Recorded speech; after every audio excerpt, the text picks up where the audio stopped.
ইমানি স্পিরিট আসলে এটা একমাত্র নিজের মধ্য থেকেই আসবে। কারণ মানুষের কল্প কয়টা? দুইটা। কল্প কয়টা? দুইটা। একটা সুস্থ কল্প, একটা অসুস্থ কল্প। যাদের অসুস্থ কল্প তাদের আল্লাহর নাম নিতেও কি হয়? কৃপণতা হয়। বাট কিন্তু আমি আপনি কি কখনো চিন্তা করেছি যে মহান রব যিনি আমাকে সৃষ্টি করেছেন সেই মহান রবের শুকরিয়া আদায় করতে গিয়ে কৃপণতা করছি? যে মহান মুনিব আমাকে 3 ওয়াক্ত খাবারের ব্যবস্থা করছেন। অনেক মানুষ আছে যারা খাবার পাতে নিয়েছে, প্লেটে মানে বাড়া হয়ে গেছে অলরেডি। আমার নিজের চোখে দেখা। বোয়াল মাছ আমি কিনতে গিয়ে দামাদামি করতেছি, এক নেতা এসে সেই বোয়াল মাছটা বলতেছে আমাকে তুলে দেয়। সে মাছটা আমাকে আর কিনতে দেয় না। আমি আস্তে আস্তে, উনি পরে আসতেছে আস্তে আস্তে আমাকে বলতেছে যে হুজুর মানুষ কি এত বড় মাছ খাইতে পারে? হুজুরের কি এত টাকা আছে? আমার সাথে পরিচিত তো, পূর্ব পরিচিত। আমি আবার বললাম যে ভাই আমাদের তো আর হারামি পয়সা নাই। হারামি পয়সা থাকলে তাহলে খেতে পারতাম। আর সবচেয়ে বড় কথা, রেজেক যদি আল্লাহ না রাখে তাহলে আপনিও সে মাছ খেতে পারবেন না। এই কথাটা বলার পরে উনি একটু মন খারাপ করছিল। মন খারাপ করলেও তাতে আমার কিছু যায় আসে না। নিজের চোখে দেখা। আল্লাহু আকবার। তার বাবা তার মাকে দাওয়াত করেছে ওই বোয়াল মাছ খাওয়ার জন্য। 7.5 কেজি ওজনের বোয়াল মাছ। দাওয়াত করার পরে তার স্ত্রীকে দিয়ে এসে বোয়াল মাছ রান্নাও হয়েছে। আমাকে যাওয়ার সময় ক্রিটিসাইজ করে বলতেছে হুজুর তোমারও দাওয়াত থাকলো তুমিও আইসো। মনে মনে আমি বললাম বেটা তুই আমাকে মাছ কিনতে দিলি না, দাম দরই করতে দিলি না, মাছটা নিয়ে গেলে তুই আমাকে দাওয়াত করছিস খাওয়ার জন্য। যাক আল্লাহ তোকে খাওয়ার তৌফিক দিয়েছে, তুমি খাও। এই ছেলেটা অনুষ্ঠান করবে। অনুষ্ঠান করার জন্য প্রতিটা গাছের মধ্যে যে আপনার ঝিলমিল যে লাইটগুলো আছে না, এই লাইটগুলো লাগাইছে। তো লাইট জ্বলতেছে না। যেখান থেকে আপনার কানেকশন নিছে যে বর্ষির মতো করে মেন যে তার, ওই তারে কানেক্ট পাচ্ছিল না। ফাও কারেন্ট পুরাবে, আল্লাহ তার হিসাব নিবে না। ওই বর্ষির মতো ওইটা যে আছে, ওই ওকে ফোন করে বলতেছে যে কারেন্ট তো আসতেছে না, তো এটা তো লাইন তো ঠিক করা লাগবে। ওকে ডাকছে ফোন করে, খাবার পাতে রেখে প্লেট সামনে রেখে উঠে চলে গেছে। ওই লাইন ঠিক করতে যায় বুঝতেই পারতেছেন 30,000 ভোল্ট। একটা ঝাটকায় মনে করেন যে গোটা শরীর পুড়ে কালো হয়ে গেছে। এবং সেই গাছের যে পাতা টাতা যা ছিল সেগুলো পুড়ে একদম ছাই হয়ে গেছিল। সেই ছেলের জানাজা আমাকেই পড়াইতে হয়েছে। রেজেক এমন একটা জিনিস, এটা আল্লাহ পাক আমাকে আপনাকে দান করেছে। তো সেই মহান রব্বুল আলামিনের রিজিক যখন আমরা, নিয়ামত যখন আমরা খাই, অথচ সেই মহান মনিবের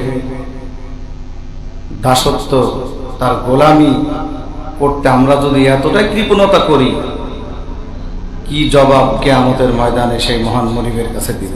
একটাবার কি চিন্তা করেছি? মানে স্পিরিট দিয়ে, কারণ নারায়ে তাকবীরের ধ্বনিতে, আল্লাহু আকবারের ধ্বনিতে গৌর গোবিন্দের সিংহাসন পর্যন্ত কেঁপে উঠেছিল। শাহজালাল যখন তার অনুসারীদেরকে নিয়ে যখন একটা তাকবীর দিয়েছিল, গৌর গোবিন্দের সিংহাসন পর্যন্ত থরথর করে কেঁপে উঠেছিল। আজকেও যদি মুসলমান ওই রকম উচ্চ আওয়াজ করে তাকবীরের ধ্বনি দিতে পারে, আল্লাহর প্রশংসা বর্ণনা করে, বরত্ব ঘোষণা করে, আল্লাহ বলেন তার ইমানি স্পিরিট আমি বৃদ্ধি করে দেই। আল্লাহু আকবার। সেই ইমানি স্পিরিট আমাদের আছে তো ইনশাআল্লাহ। শুধু মসজিদে কি বলেন, এই রাত্রিতে আল্লাহ পাক 5 শ্রেণীর মানুষের গুনাহ মাফ করবে না। আরেকটা হাদিসের মধ্যে এসেছে 2 শ্রেণীর মানুষের গুনাহ মাফ করবে না। একটা হচ্ছে 5 শ্রেণী, একটা হচ্ছে দুই শ্রেণীর গুনাহ আল্লাহ রাব্বুল আলামিন মাফ করবেন না। এদের মধ্যে এক নম্বর হচ্ছে শিরিক যারা করে, মুশরিক।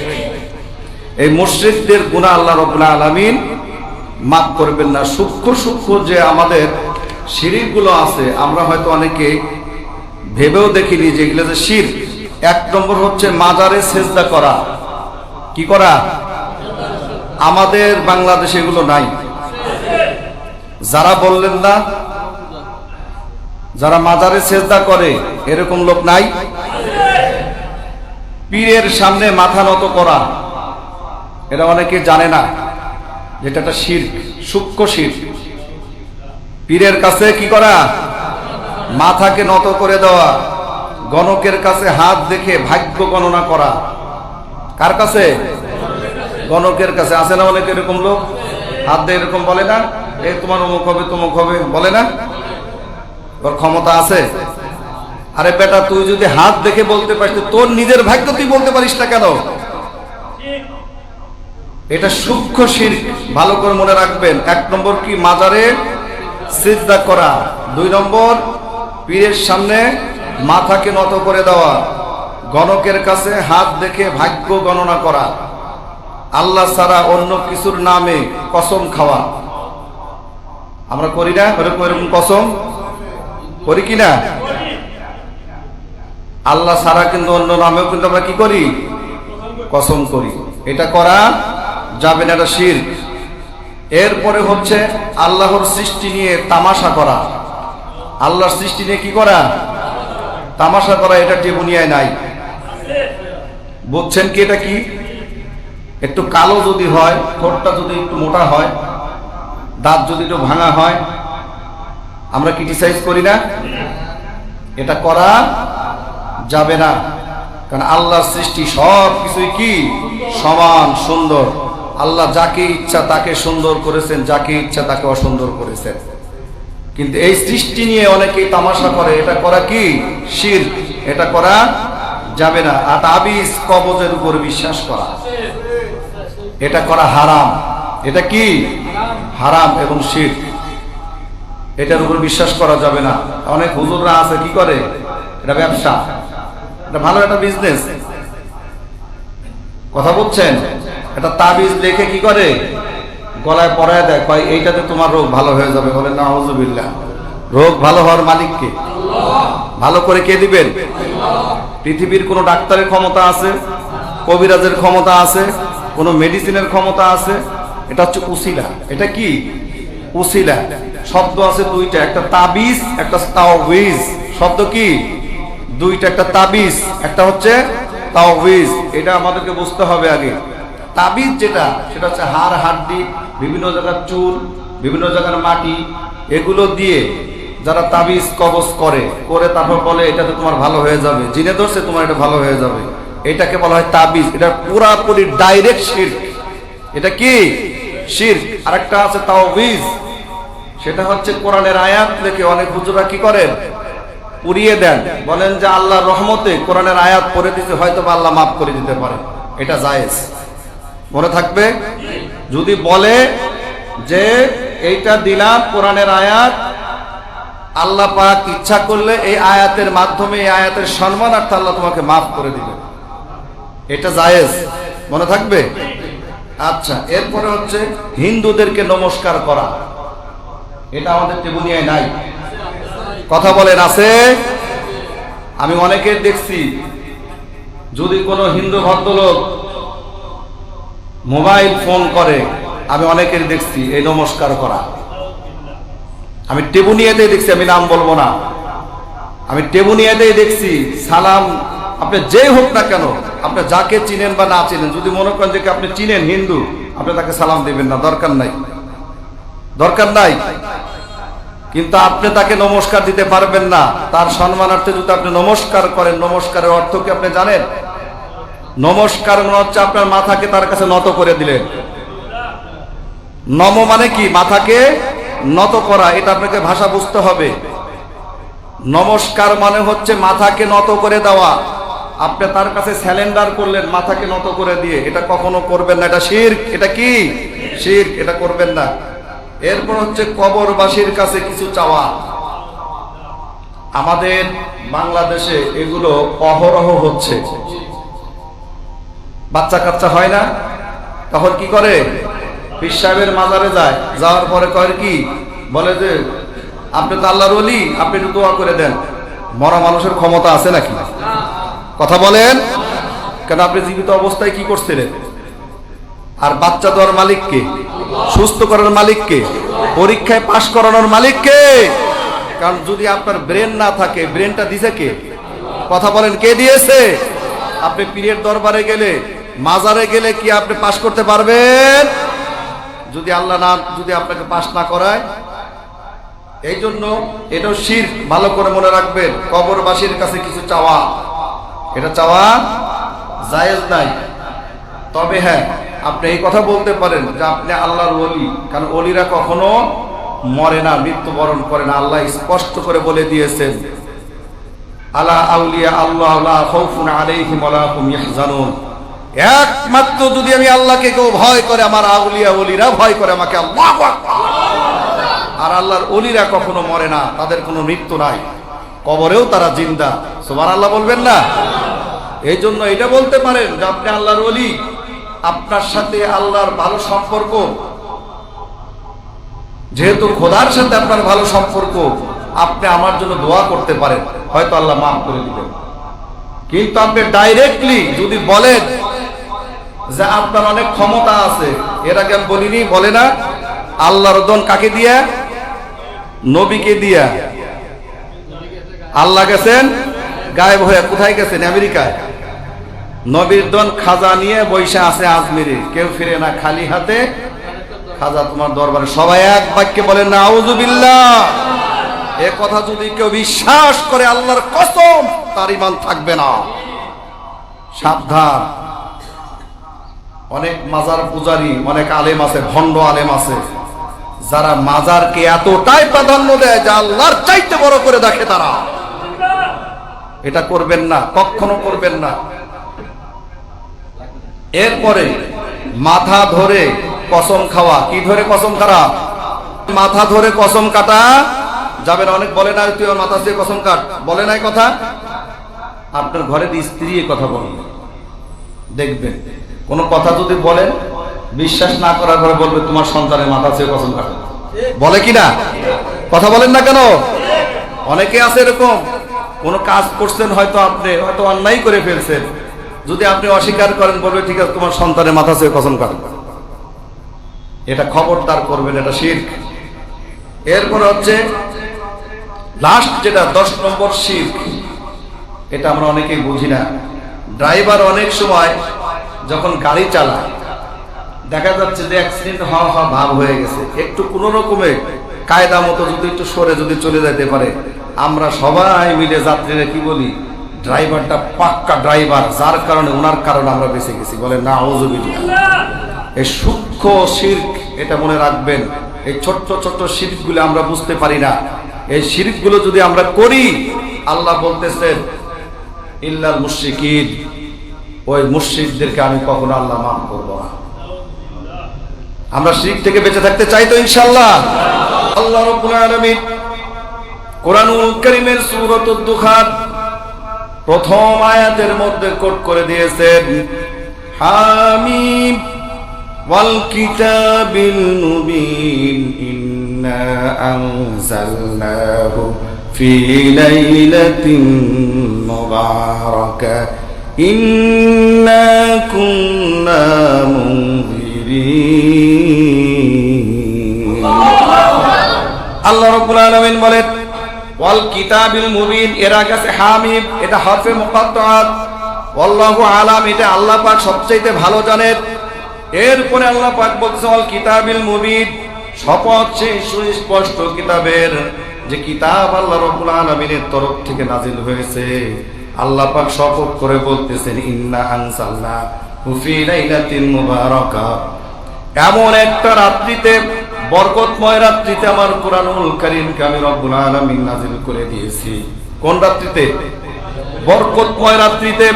তাফসীর কারকরা এখানে দুইটা মন্তব্য করেছেন। যেহেতু আল্লাহ রাব্বুল আলামিন সূরা কদরের মধ্যে বলেছে ইন্না আনজালনাহু ফি লাইলাতিল কদর, নিশ্চয় আমি কোরআনুল কারীম নাজিল করেছি কদরের রাত্রিতে। আর কিছু আপনার তাফসীর কারক যারা আছেন, মুফাসসির যারা আছেন, তারা বলেছেন এই লাইলাতুল বারাতের রাত্রে আল্লাহ রাব্বুল আলামিন কোরআনুল কারীম নাজিল করে দিয়েছেন। আল্লাহ রাব্বুল আলামিন এই কথাটি বলতেছেন, আমি অবতীর্ণ করেছি এমন একটি বরকতময় রাত্রিতে, ইন্না কুন্না মুনজিরিন, এই জন্য আমি নাজিল করেছি যাতে বান্দারা সতর্ক হতে পারে। কোথা থেকে আমাদেরকে সতর্ক হতে হবে? কথা বলেন, কোথা থেকে? কোরআন থেকে সতর্ক হতে হবে। কোথা থেকে? আল্লাহ বলছেন আমি যে কোরআন নাজিল করেছি বরকতময় রাত্রিতে, এই কোরআন থেকে আমি সতর্ক করার জন্য কোরআনটাকে আমি নাজিল করেছি। আজকে দেখবেন সারা বাংলাদেশের মধ্যে কোরআন বাদ দিয়ে আমরা ওল্ড টেস্টামেন্ট, নিউ টেস্টামেন্ট আরো যত গ্রন্থ আছে সেই গ্রন্থ নিয়ে আমরা সবচাইতে চলাফেরা করতেছি। ঠিক কিনা কথা বলে? যদি কোরআন নিয়ে যদি আমরা চলতাম, কোরআন দিয়ে যদি জীবনটাকে পরিচালনা করতাম, তাহলে আজকে বাংলাদেশের মতো জায়গাতে হয়তো বলবেন হুজুর রাজনীতি করতেছি, ইম্পসিবল, রাজনীতির কোনো কথা নয়। ভোটের অধিকার প্রত্যেকটা মানুষের আছে, আছে কিনা কথা বলেন? ভোটের অধিকার প্রত্যেকটা মানুষের আছে। অথচ বাংলাদেশের মতো জায়গায় বিভিন্ন জায়গাতে যখনই দাঁড়িপাল্লার ভোট চাইতে যাওয়া হচ্ছে তাদেরকে ধরে ধরে লাঞ্ছিত করা হচ্ছে। যদি কোরআনের আইন বাস্তবায়িত হতো তাহলে কি পরিস্থিতি হতো? এটা কথা বলেন। প্রায় জায়গাতে দেখা যাচ্ছে এরকম, কে যাচ্ছে ভোটের জন্য। আপনি যেমন আপনি বিএনপি করেন, আপনি ভোটের জন্য আপনি চাইতে পারেন, দাঁড়িপাল্লা নিয়ে যারা দাঁড়িয়েছে তারা ভোটের জন্য চাইতে পারে কিনা? কথা বলেন তো, এটা কি অধিকার কিনা? বাংলাদেশের জনগণ স্বাধীন বাংলাদেশে যে যার পক্ষ থেকে সে ভোট চাইতে পারে, আমিও ভোট চাইতে পারি, আপনিও ভোট চাইতে পারি, কিন্তু ন্যায্য যে, হক যে, সত্যিকার অর্থে যে সত্যিকারের নেতা যিনি, তাকেই আপনি ভোট দিবেন। এটাই হচ্ছে কোরআনের শিক্ষা। চুরি করবেন, ডাকাতি করবেন, রাজনীতি করতে যে আপনার হাজার হাজার কোটি টাকা আপনি বাজারে পাচার করে দিবেন, সুইস ব্যাংকে নিয়ে আপনি জমা করবেন, আর বাংলাদেশের মানুষগুলো অনেকে না খেয়ে থাকবে, এইরকম নেতার দরকার আছে বাংলাদেশে? কথা বলে। কোরআন দিয়ে যদি এই রাষ্ট্রটা পরিচালনা হয়, এখান থেকে বলে যাচ্ছি একটা লোকও থাকবে না না খেয়ে থাকার মতো, একটা লোক থাকবে না যাকাত নেওয়ার মতো। যদি কোরআন দিয়ে যদি এই রাষ্ট্রটা পরিচালনা হয়, তো আমরা মুসলমান, এই বাংলাদেশটা শতকরা 80% শুধু নয় 96% মুসলমানের রাষ্ট্র। এই জায়গাতে সবার অধিকার আছে। আপনি মুসলমান, আর একজন মুসলমানের গায়ে, একজন মায়ের বুকের ভিতরে, পেটের ভিতরে লাথি কেমনে করে মারেন? আপনার এত বড় স্পর্ধা আপনাকে কে দিয়েছে? আপনি কিসের মুসলমান?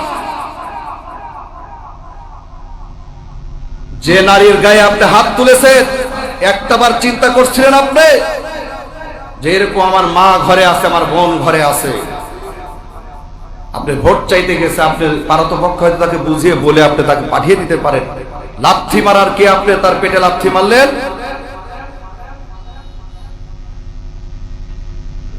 এগুলো করবেন না ভাই, এতে নিজের সম্মান নষ্ট হবে। জোর করে কোনো কিছু পাওয়া যায় না, আল্লাহ যদি না দেয়। পাওয়া যায়? জোর করে কোনো কিছু পাওয়া যায় না। এর আগে জোর করে 41 বছর থাকতে চেয়েছিলেন, মনে আছে না আপনাদের? শিক্ষা কি ছেড়ে দিয়েছেন আপনারা? শিক্ষা ছেড়ে দিয়েন না। 41 বছর পর্যন্ত তাদের সিকিউরিটি ছিল, 41 বছর পর্যন্ত তারা থাকবে, 41 সাল পর্যন্ত।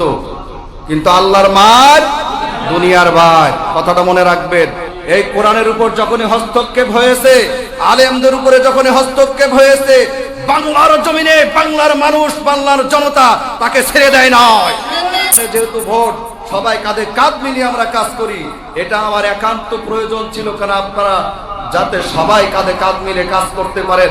আল্লাহ পাক বলছেন আমি মানুষকে সৃষ্টি করছি সবচাইতে সুন্দর করে, সবচাইতে সুগম দেহ দিয়ে, সবচাইতে উৎকৃষ্ট মানের জ্ঞান দিয়ে আমি এই মানব জাতিকে তৈরি করেছি। যদি এই মানুষ কখনো খারাপ হয়ে যায়, আল্লাহ বলছেন উলাইকা কাল আনআম, চতুষ্পদ প্রাণীর চাইতে তারা নিকৃষ্ট। বালহুম আদাল, আমরা কি চতুষ্পদ প্রাণীর চাইতে নিকৃষ্ট হতে চাই? কারা কারা চাই না? আল্লাহকে তো হাত তুলে দেখায়। সবাই রাজি আছি তো ইনশাআল্লাহ? আমরা কাঁধে কাঁধ মিলিয়ে কাজ করব। যে এরকম অন্যায় করবে, যে অত্যাচার করবে, কেউ যদি বাধা না দেন, আল্লাহর কসম করে বলতেছি তার ঈমান থাকবে না।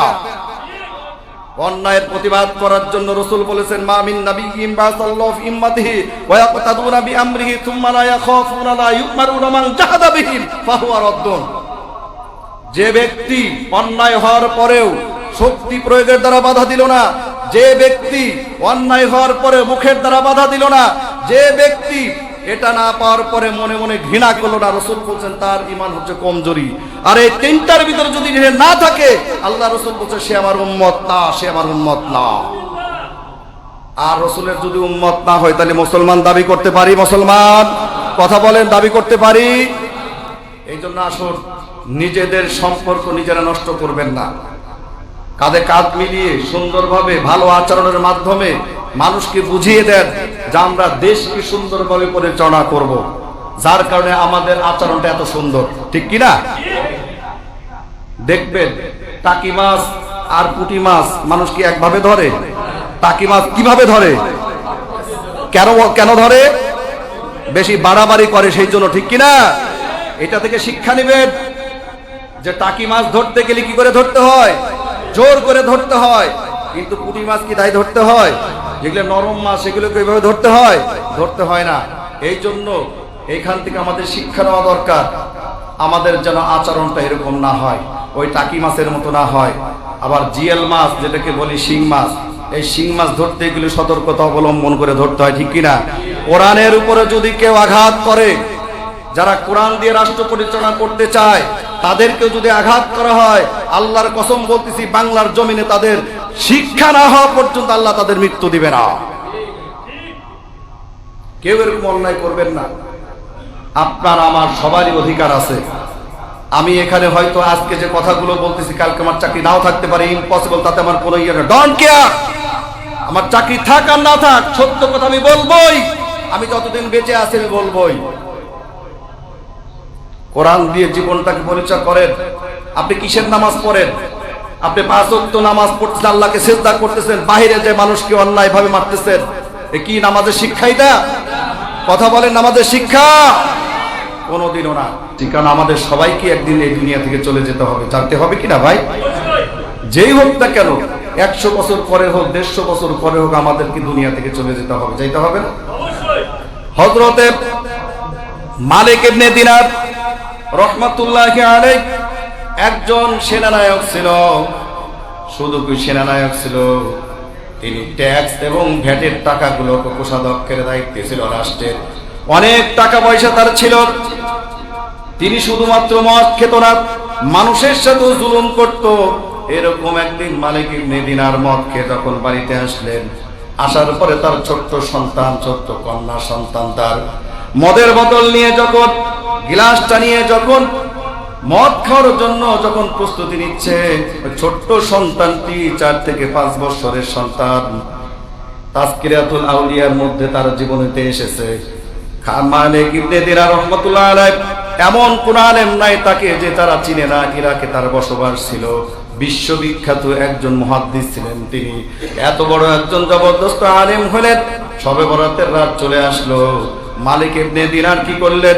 মদের বোতল নিয়ে যখন বাড়ির ভিতরে ঢুকে গেলেন, ঢুকে যাওয়ার পরে মদ যখন খাওয়া শুরু করবেন, এমত অবস্থায় তার ছোট্ট সন্তান, 4 বছরের বাচ্চা কন্যা সন্তান, তার মদের গিলাসটা ফেলে দিল।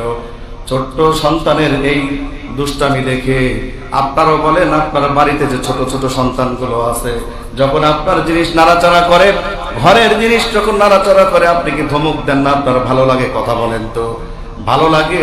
মালিক ইবনে দিনার রহমাতুল্লাহ আলাইহি তিনি চক্ষুষ্মান হয়ে দেখতেছিলেন আর ভাবতেছিলেন, ছোট বাচ্চা কি করে বুঝতেছে এটা যে মদ, যেটা তাকে খেতে দিচ্ছে না। সে খেলো না সেদিন। কোন রকম খাওয়ার পরে ঘুমিয়ে গেলেন। এরপরে সন্তান কিছুদিন পরে যখন ইন্তেকাল করলো, ছোট্ট বাচ্চাটা কিছুদিন পর্যন্ত মদ খাওয়া বন্ধ করে দেওয়ার পরে আবার যখন দুঃখ কষ্ট শুরু হয়ে গেল, আবার তিনি মদ্যপান করা শুরু করে দিল। পরের বছর যখন লাইলাতুল বারাত চলে আসলো, ওই লাইলাতুল বারাতের দিন, শবে বরাতের দিন মালিক ইবনে দিনার কি করলেন? মদের বোতল নিয়ে যখন ঘরের ভিতর ঢুকে গেল, হঠাৎ করে সন্তানের কথাটা তার মনে পড়ে গেল। মনে পড়ার পরে তখন ডক ডক করে মদগুলো তখন গিলতে থাকলো। খাওয়ার পরে যখন হঠাৎ করে তিনি ঘুমিয়ে গেলেন। ঘুমিয়ে যাওয়ার পরে মালিক ইবনে দিনার রহমাতুল্লাহি আলাইহি তিনি স্বপ্নে দেখতেছেন কিয়ামতের মাঠ কায়েম হয়ে গেছে, মানুষগুলো পানি পানি করে চিৎকার করতেছে আর দৌড়াইতেছে, কান্নাকাটি করতেছে। মানুষ যখন হাহাকার করতেছে, এই দৃশ্যগুলো দেখতে দেখতে হঠাৎ করে তিনি পিছন দিকে তাকালেন। তাকিয়ে দেখে বিশাল একটা অজগর সাপ তাকে দৌড়াইতেছে। মালিক ইবনে দিনার দৌড়াইতে থাকলেন। দৌড়াইতে দৌড়াইতে কিছু দূর যাওয়ার পরে কিয়ামতের ময়দানে, কিয়ামতের মাঠের মধ্যে যখন দৌড়াইতেছিলেন, হঠাৎ করে একটা বৃদ্ধ লোকের সাথে দেখা হয়ে গেল, সাক্ষাৎ হয়ে গেল। বৃদ্ধ লোকটা এত সুন্দর সুন্দর পোশাক পরেছে, সাদা পোশাক পরে আছে। ওই বৃদ্ধ লোকটাকে বলতেছে, চাচা গো, আপনি আমাকে যেভাবে হোক বাঁচান। ওই বৃদ্ধ লোকটা বলতেছে যে ভয়ঙ্কর বড় একটা সাপ তোমাকে দৌড়াইতেছে, এই সাপ থেকে বাঁচানোর মতো ক্ষমতা আমার বৃদ্ধর নাই। এরপরে যখন মালিক ইবনে দিনার রহমাতুল্লাহি আলাইহি দৌড়াইতে দৌড়াইতে হঠাৎ করে পাহাড়ের দিকে যখন, উঁচুর দিকে যখন চলতে লাগলেন, চলতে চলতে চলতে চলতে হঠাৎ করে তিনি দেখতে পেলেন বিশাল একটা বিল্ডিং, বিশাল একটা বালাখানা, তার মধ্যে মণিমাণিক্য খচিত অনেকগুলো মণিমাণিক্য খচিত একটা প্রাসাদ দেখা যাচ্ছে। আল্লাহর নবী বলতেছেন, ও দুনিয়ার মানুষেরা রে, তোমরা তো জানো না কিয়ামতের ময়দানে তোমার যত মানুষ আছো, তোমরা যত উম্মত আমার আছে, প্রত্যেকটি উম্মত থেকে শুরু করে পৃথিবীর যত মানুষ আছে, সব মানুষগুলো তিনটা জায়গায় খুব টেনশনে থাকবে। বাবা তার মাকে চিনতে পারবে না, মা তার সন্তানকে চিনতে পারবে না, আত্মীয় স্বজন তাকে চিনতে পারবে না, বন্ধু বান্ধব তাকে চিনতে পারবে না। এমন একটা বিপদের দিনে তিনটা জায়গায় মানুষ কাউকে চিনতে পারবে না।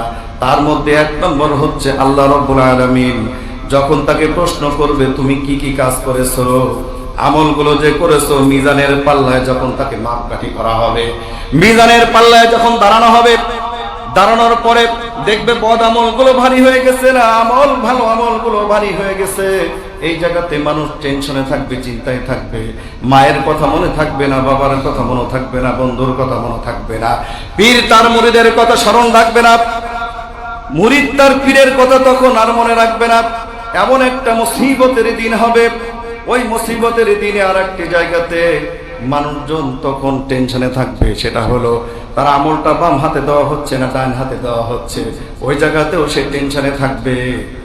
আর একটি জায়গা হচ্ছে ফুলসিরাত। এই ফুলসিরাতের মধ্যবর্তী স্থানে হচ্ছে জাহান্নাম। মানুষগুলো যখন ওই ফুলসিরাতের সামনে আসবে, আসার পরে টেনশনে থাকবে, সেখানেও তার বাবাকে চিনবে না, দাদাকে চিনবে না, মাকেও সে তখন চিনতে পারবে না। এই তিনটা জায়গাতে আল্লাহ রসুল বলেন মানুষ মানুষকে চিনতে পারবে না। কিন্তু আল্লাহ রসুল বলেন, ও উম্মতের আরে তোমরা তো জানো না, এই তিনটা জায়গাতে পৃথিবীর কোনো মানুষ তোমাদেরকে চিনবে না, কিন্তু আমি রসুল সেদিন তোমাদেরকে ভুলে যাব না। সেদিন একটাই মাত্র আমার আওয়াজ থাকবে, সেটা হচ্ছে রব্বি হাবলি উম্মতি, রব্বি হাবলি উম্মতি। রাসূল আমার আল্লাহর দোস্ত আখেরি নবী, আমরা যে তার আদরের উম্মত, উম্মতের করলাম কি, আমরা যে তার মোহাব্বতের উম্মত, কয়দিন কেন্দেছি, দিনেরও লাগিয়া নবীজি যান উহুদের ময়দানে, চতুর্দিকে ঘিরে ফেলেন তরে দুষ্ট কাফের গণে। শুনিয়া সেই সংবাদ কতই ছিল মোহাব্বত, সকল দন্ত ভেঙে ফেলে নাজ করুনি, আমরা যে তার আদরের উম্মত, উম্মতের করলাম কি। এই মুসিবতের দিনে আল্লাহর নবী সেদিন তার এতিম উম্মতদেরকে কখনো ভুলে যাবেন না। সেই রসুলকে আমরা নেতা মানতে অনেকের কোণঠাবোধ হয়, কৃপণতা করি, ঠিক কিনা কথা বলে। সেই রসুলকে আমরা মেনে নিতে পারি না, সেই রসুলকে আমরা নেতা হিসেবে মানছি না। রসুলকে যদি নেতা হিসেবে মানতাম তাহলে ইত্তেবা আগে করতাম, ঠিক কিনা কথা বলে। আজকে যদি রসুলের ইত্তেবা আমাদের মধ্যে থাকতো, রসুলকে অনুসরণ করতাম, রসুলকে অনুকরণ করতাম, তাহলে আজকে আমাদের বাংলাদেশে এত ফিতনা, এত মারামারি, এত কাটাকাটি কোনোদিনও হতো না। আমি অবাক হয়ে যাই, আপনিও মুসলমান, কালেমা পড়ে মুসলমান হয়েছেন, আমিও মুসলমান, কালেমা পড়ে মুসলমান হয়েছি। আপনিও কবর দিলে পরে আপনাকে জানাজা না পড়ে আপনাকে কবর দেওয়া হয় না। আমাকেও যদি মৃত্যু হয় তখন আমাকে জানাজা না দিয়ে কবর দেওয়া হবে না। আবার কবরে দেওয়ার সময় আরেকটা কথা আমরা বলি, সেটা কি বলি? হ্যাঁ, সারা জীবন নবীর বিরুদ্ধে কথা বললেন, অথচ বলতেছেন বিসমিল্লাহ ওয়া আলা মিল্লাতি রাসূলিল্লাহ। হে রাসূল, আপনার কাছে আমি রেখে গেলাম, কই পাইছেন?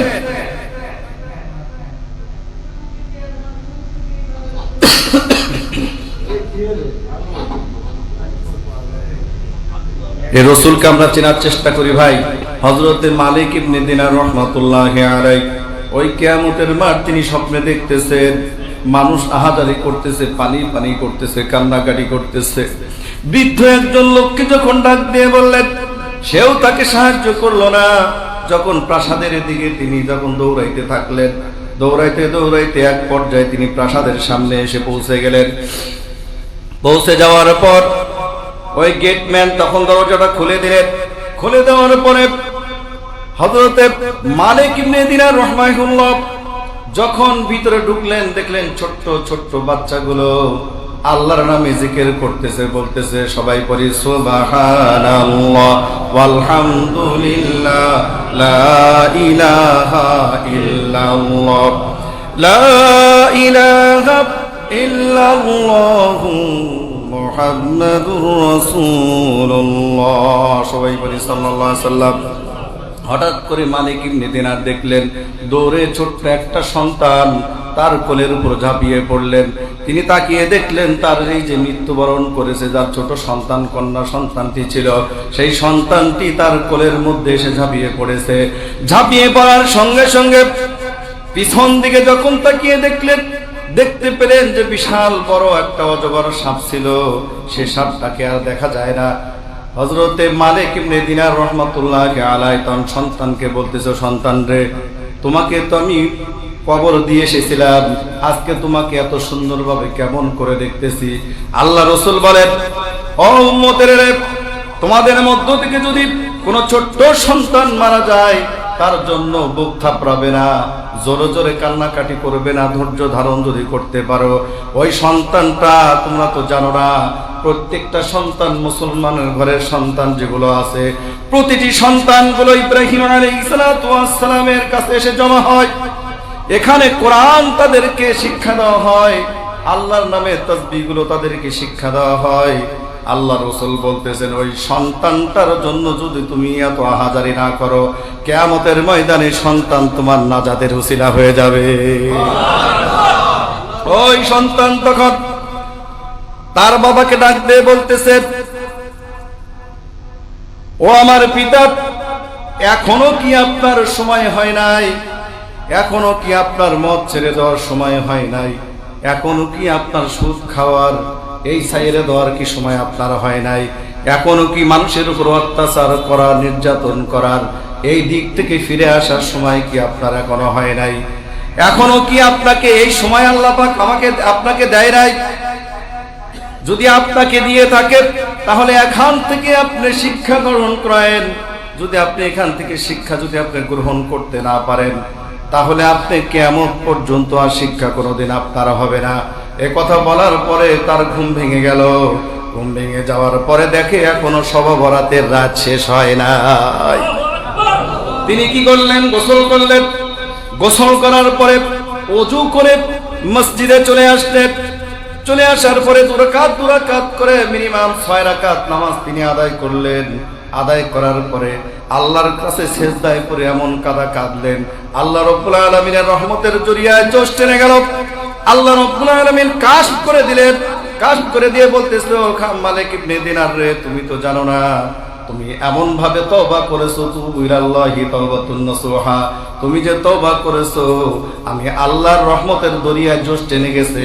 তোমাকে শুধু আমি মাফি করি নাই, ও মালিক ইবনে দিনার রে, তোমাকে আমি বিশ্ববিখ্যাত ওলি হিসাবে গ্রহণ করে নিলাম। এই যে সেই লাইলাতুল বারাতের রাত আসতেছে, আমার অনেক আহলে হাদিসের ভাইয়েরা আছেন, ওই লাইলাতুল বারাত শবে বরাত বলে কিছু নাই। কে বলছে আপনাকে? নাসিরউদ্দিন আলবানীর মতো একজন যোগ্য আলেম, যারা বিশেষ করে আহলে হাদিসের ভাই যারা আছেন, যারা আলেম আছেন, তারা নাসিরউদ্দিন আলবানীকে সবচাইতে বেশি মানেন। উনি নিজে বলেছেন, ইন্নাল্লাহা লা ইয়াত্তালিউ লাইলাতুন নিসফি মিন শাবান ফায়াগফিরু জামিআ খালকিহি ইল্লাল মুশরিকিনা ওয়া মুশাহিদ। দুই শ্রেণীর মানুষকে আল্লাহ মাফ করেন না। তাছাড়া আল্লাহ বলতেছেন, আমি প্রথম আসমানে মাগরিব থেকে শুরু করে ফজর পর্যন্ত থাকি, বান্দাদেরকে ডাকতে থাকি। কোন বান্দা যদি সত্যিকার অর্থে তওবা করে, আমি আল্লাহ তার জিন্দেগির সব গুনাহ মাফ করে দেই। এই জন্য আমরা চেষ্টা করব লাইলাতুল বারাতের রাত্রে অন্তত ইবাদত করা। শুধু লাইলাতুল বারাত বলে বলছি না, প্রতিটি রাত্রে আমরা করব। তবে হ্যাঁ, আমাদের বিশেষ করে হানাফি মাযহাবের মধ্যে কিছু আছে বাড়াবাড়ি, এগুলো আপনারা করবেন না। যেমন নির্ধারিত করে দেয়, মাগরিবের সময় গোসল করলে যত পানির ফোঁটা পড়বে সব পানি থেকে সগীরা গুনাহ মাফ হয়ে যাবে। এই সুবহানাল্লাহ বলেন না, সুবহানাল্লাহ বলেন না। এরকম কোনো হাদিসই নাই, এটা বানানো হাদিস। এটা কি বানানো হাদিস? শুধু জাল হাদিস। তার এটা জয়ীফ হাদিস না, জাল হাদিস। খবরদার এই কাজ করবেন না। আরেকটা কাজ আছে, সেটা হচ্ছে রুটি হালুয়া।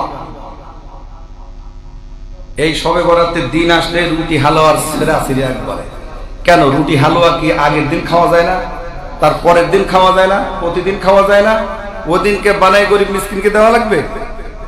এই সিস্টেমটা করবেন না। তবে হ্যাঁ, লাইলাতুল বারাতের উদ্দেশ্য না করে যদি মনে করেন যে আজকে একটা গুরুত্বপূর্ণ রাত, আপনি পোলাও, মাংস, বিরিয়ানি, ফিন্নি, জর্দা যা আছে আপনার সামর্থ্য অনুসারে আপনি খাবেন, কোনো সমস্যা নাই। কিন্তু ইবাদতটা আপনাকে আমাকে করতে হবে।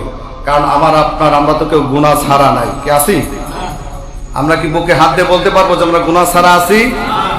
এই মালিক ইবনে দিনার রহমাতুল্লাহ আলাইহি, তিনি এত বড় মদখোর হওয়া সত্ত্বেও, এত নির্যাতন মানুষকে করা সত্ত্বেও, এরপরেও যখন আল্লাহর কাছে তওবা করেছেন, যখন ফিরে এসেছেন, তার জীবনের যত সম্পদ গচ্ছিত ছিল সব সম্পদগুলো আল্লাহর রাস্তায় ব্যয় করে দিয়ে এই মালিক ইবনে দিনার রহমাতুল্লাহ আলাইহি, তিনি বিশ্ববিখ্যাত শুধু ওলি হন নাই, তিনি টাকা পয়সা ছাড়া যখন হজের দিকে রওনা হয়েছিলেন,